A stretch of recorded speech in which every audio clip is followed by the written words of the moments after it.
La célula es la unidad anatómica funcional más pequeña de todos los seres vivos. Las células se dividen en células procariotas y células eucariotas. Las células procariotas son aquellas que tienen su material genético disperso en el citoplasma o citosol. Las células eucariotas son aquellas que tienen organizado su material genético dentro de un organelo denominado núcleo. Tanto células procariotas como células eucariotas siguen la teoría celular. La teoría celular explica cómo están constituidos todos los seres vivos. En esta teoría se explica que todos los seres vivos están constituidos por células. Las células son las unidades básicas de la estructura y función de todos los seres vivos. Todas las células proceden de otras células, es decir, se crean nuevas células a partir de las células ya existentes. Esta teoría se basa en las observaciones de Robert Hooke en 1665 acerca de las estructuras que componían el corcho. Sin embargo, no fue sino hasta el siglo XVIII cuando Matthias Schleiden y Theodor Schwann describieron la teoría celular tal y como la conocemos. Según Schleiden y Schwann, señalan como rasgo común para todos los seres vivos que todos los seres vivos están compuestos por células y por productos elaborados por ellas. De hecho, el nombre célula procede del latín cella, que significa hueco, y esto se debe a que cuando Robert Hooke hizo sus observaciones en las preparaciones de corcho, evidentemente las células que componían ese corcho estaban muertas, y lo único que pudo ver fueron los espacios a modo de panal.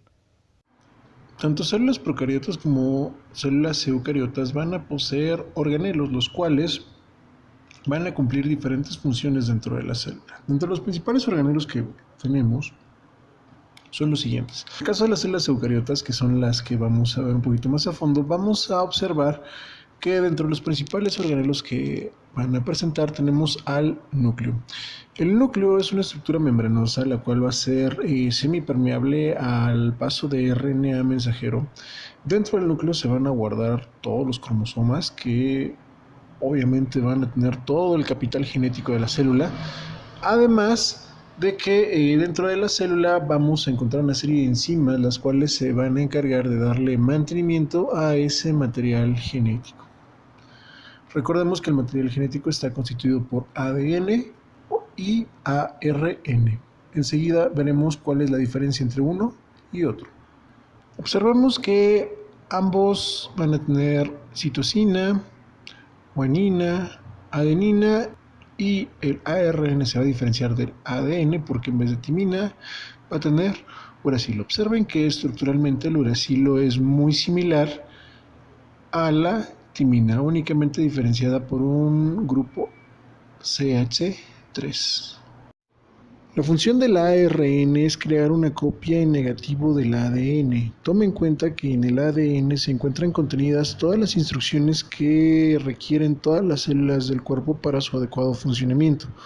Por ende, es meritorio conservar este ADN perfectamente resguardado dentro del núcleo. Tal cual como si usted tomara una moneda y calcara esa moneda en una hoja en blanco, y usted utilizara esa calca de esas monedas para llevar a cabo alguna instrucción. Usted podrá utilizar esta copia para llevar a cabo todas las funciones necesarias dentro de la célula sin temor a que el material genético se deteriore. Tanto ADN como ARN van a ser conformados por bases nitrogenadas, las cuales van a ser recíprocas entre sí. En el caso del ADN sería adenina con timina, guanina con citosina. En el caso del ARN recordemos que la timina se reemplaza por uracilo. El ADN va a estar contenido dentro del núcleo organizado de la siguiente manera. Una doble cadena, una hélice plegada de manera helicoidal. Esta a su vez se va a plegar sobre proteínas llamadas histonas. Estas histonas van a darme unas estructuras que se llaman nucleosomas. Los nucleosomas van a agruparse en conjuntos de cromatina y esta cromatina es la que me va a dar un cromosoma. Pongamos un ejemplo práctico para que usted entienda el funcionamiento del código genético, haciendo una analogía con el código binario, que es la manera en la cual funciona una computadora. El código binario está constituido por ceros y unos, donde 0 es apagado y 1 es encendido. Supongamos que usted tiene un conjunto de ceros y de unos organizados de cierta manera. Tal vez en ese orden pudieran formar una imagen, pero si usted cambia el orden de esos mismos ceros y de esos unos, puede ser que sea una canción o puede ser que sea un juego. Las posibilidades son infinitas, todo depende del orden en el cual estén acomodados esos ceros y esos unos. Lo mismo sucede con el código genético. Las bases nitrogenadas son las mismas, sin embargo, el orden en el cual están dispuestas va a cambiar las instrucciones que la célula va a seguir. Nuestro ARN mensajero tiene la función de ser una copia en negativo de su homólogo en ADN para, una vez de que esté lista esta copia, sacarla del núcleo y llevarla hacia donde va a ser utilizada. Generalmente son los ribosomas, tal cual como lo vimos en el ejemplo de las monedas, donde se calcaba una pila de monedas. Imagine que el ARN mensajero es una calca en negativo de esa cadena de ADN que va a llevar las instrucciones que la célula necesita seguir para poder llevar a cabo sus procesos. Una vez que este ARN sale del núcleo, se va a dirigir hacia los ribosomas, donde va a fungir como una plantilla para ensamblar las proteínas subsecuentes. Estas proteínas tendrán diversas funciones en la célula y en el cuerpo. Los lisosomas son estructuras que rompen los enlaces químicos de las moléculas que ingresan a su interior. Contienen enzimas que digieren estas estructuras y, dependiendo su origen, serán hidrolasas, proteasas, sulfatasas, lipasas, glucosidasas, etc. Enzimas contenidas dentro de los lisosomas pueden ser considerados radicales libres. Estos radicales libres se caracterizan porque están constituidos por moléculas las cuales tienen electrones de sobra en su último orbital. Si usted recuerda sus clases de química de la preparatoria, recordará que todas las sustancias químicas siempre quieren completar su octeto en su último orbital. Bueno, los radicales libres tienen electrones de más en ese último orbital y pueden ganarlos o pueden perderlos. Y en el proceso pueden destruirme las moléculas que están estables. Tomamos el siguiente ejemplo. Imagine que esta estructura que usted está viendo aquí es una molécula, de lo que usted quiera. Y esto que yo tengo aquí es un radical libre. Este radical libre tiene dos sitios de unión que pueden perfectamente unirse con esta molécula que está enlazando a las otras dos moléculas de aquí. Si este radical libre viene y se adosa, se acopla a esta molécula, lo que me va a suceder es de que me va a romper esta molécula. Bueno, de la misma manera funcionan las enzimas de los lisosomas. Continuando con los organelos celulares, vamos a proseguir con los ribosomas. Los ribosomas son los encargados de síntesis proteica. Estos pueden ser libres o pueden estar adheridos a otros órganos saculares, como por ejemplo el retículo endoplásmico rugoso. Los ribosomas se van a encargar de ensamblar las proteínas leyendo el ARN mensajero que sale del núcleo. Si usted recuerda el ejemplo de las monedas, esas monedas son una copia en negativo del código genético que está contenido dentro del núcleo. Una vez que llega esta copia a los ribosomas, es leída en series de 3, llamadas tripletes o codones. Este ARN mensajero funge como plantilla para ensamblar la futura proteína, que tendrá diversas funciones en el cuerpo. El retículo endoplásmico liso y el retículo endoplásmico rugoso son órganos saculares, los cuales van a tener diversas funciones. Se diferencian entre sí, puesto que el retículo endoplásmico rugoso va a contener ribosomas adheridos a su superficie. Evidentemente, si tiene ribosomas, va a tener la capacidad de modificar proteínas. El retículo endoplásmico liso, por su parte, va a hacer un almacenamiento de calcio y me va a servir para hacer la conjugación de sustancias que lleguen dentro de este saco. El aparato de Golgi es un aparato que me sirve para empaquetar los productos que se van a exportar. Los agrupa en pequeñas vesículas y cuando llega la instrucción necesaria a la célula, esta los va a liberar.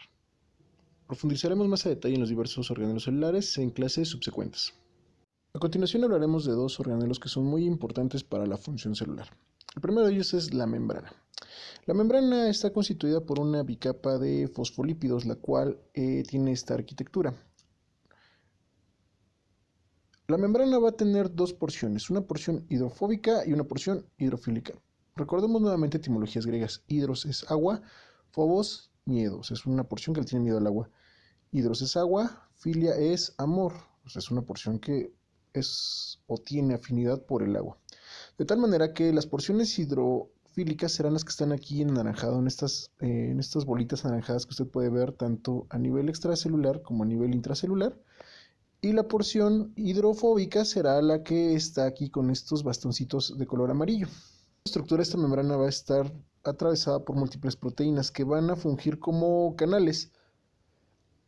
Estos canales pueden ser transportadores de tipo pasivo o de tipo activo. La diferencia radica en que el transporte pasivo no requiere ATP y el transporte activo sí requiere ATP. La membrana va a tener diferentes funciones en la célula.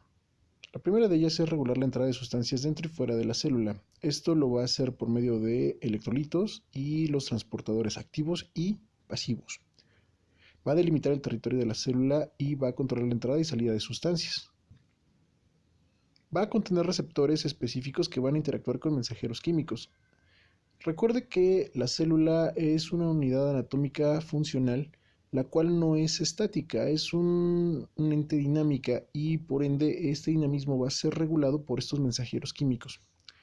La membrana también va a aislar y va a proteger la célula del ambiente externo. Los transportes celulares pasivos en la membrana celular se van a caracterizar porque van a transportar moléculas de bajo peso molecular. Por ejemplo, supongamos que esto de aquí es una molécula de agua. Tengo 2 hidrógenos y un oxígeno. Como usted puede ver, la molécula es pequeña. Si yo la comparo, por ejemplo, con otra molécula más grande, pues evidentemente el transporte necesario para que pase esta molécula hacia dentro de la célula es más pequeño. Otra característica de los transportes pasivos es de que van a actuar en favor de los gradientes de concentración, es decir, de donde hay mayor concentración hacia donde hay menor concentración. Por el contrario, los transportes activos van a utilizar ATP, el cual es la moneda energética del cuerpo, para poder transportar moléculas de mayor peso y mayor tamaño, incluso en contra de gradientes de concentración. Imagine el ejemplo de una máquina de chicles. Imagine que la máquina de chicles per se es la membrana celular. Imagine que los chicles son compuestos ya sea intracelulares o extracelulares que quieren pasar al otro lado de la membrana. La moneda que usted ve sería el ATP y el mecanismo de esa máquina de chicles sería el transporte activo por excelencia, que es la bomba sodio-potasio ATPasa. Usted requiere introducir la moneda para activar el mecanismo de este transporte, para así poder sacar una molécula de gran peso molecular, incluso en contra de gradientes de concentración.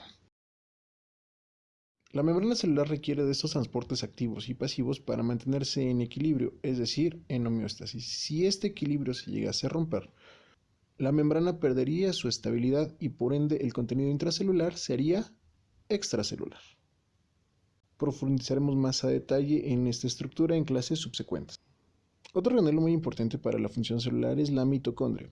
La mitocondria es el organelo por excelencia para la producción de energía. Ello lo logra por medio de reacciones de óxido-reducción que se llevan a cabo dentro de la mitocondria para oxidar la glucosa y obtener dióxido de carbono, agua, calor y ATP. Este último necesario para mantener operativos los transportes activos celulares. Las mitocondrias ocupan hasta un 25% del citoplasma. Ellas pues se va a llevar la respiración celular. Contienen su propia secuencia de ADN y esta secuencia de ADN va a ser heredada por la mamá. Las mitocondrias se dividen por fisión binaria. Muy bien, quiero que observe este esquema. Este esquema es un esquema que vamos a estar retomando a lo largo de todo el curso. Este esquema me ejemplifica los pulmones, el corazón y las células.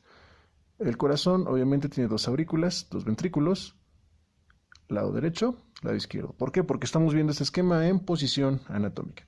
La sangre desoxigenada llega hacia la aurícula derecha por medio de las venas cavas. De aurícula derecha pasa al ventrículo derecho. De aquí se va a los pulmones y en los pulmones se lleva a cabo el proceso denominado hematosis. Este proceso es un intercambio de dióxido de carbono por oxígeno por medio de un transporte pasivo. Esto es debido a que el oxígeno tiene mayor afinidad por la hemoglobina que el dióxido de carbono.